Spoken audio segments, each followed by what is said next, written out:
How many teams in the West do you feel like are a threat?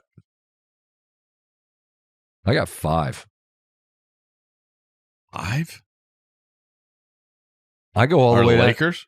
No, I don't No. have the Lakers on the list. I got OKC, San Antonio, and San Antonio. I'm just going to admit openly, I have a question. Like, can you go from?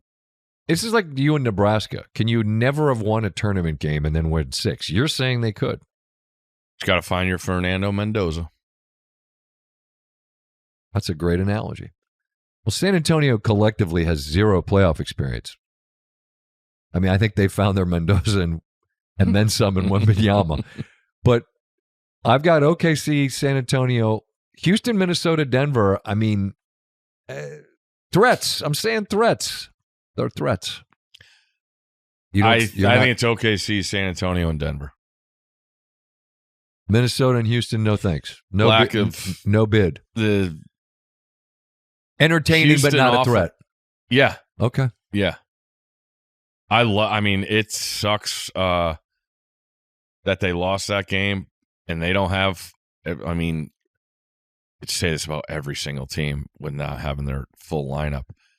But Denver, with what those guys have, like you're starting to see Christian Brown get back into it. Bruce Brown was a great. Getting him back was huge.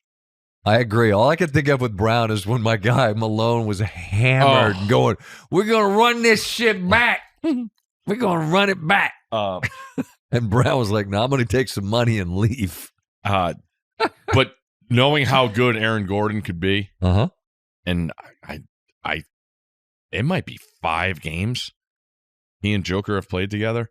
But I like Denver is not going to back down. And that's the one thing where I think last year you saw teams trying to deal with the onslaught of the roster that is OKC. And to their credit, they haven't had their whole lineup at all this year either.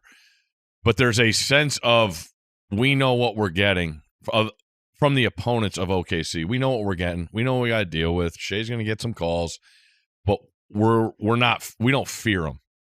And I think you saw that with Denver Friday night. Which was really impressive, even though they lost.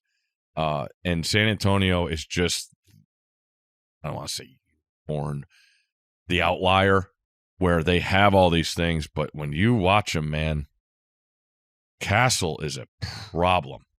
And everyone else knows their roles off of them. I didn't know coming out of UConn, I didn't know what he'd be. But he's one of those guys that just impacts winning with all that he does. You know what I mean? Yeah.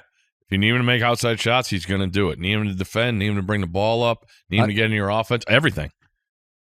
I feel like it's a sports, but specifically that one, it's uber specialized. And he's not. He's just, like I said, impacts winning. Strong, too. That's because he's willing. Yeah. To take on whatever and whoever. God, I love that. Love him.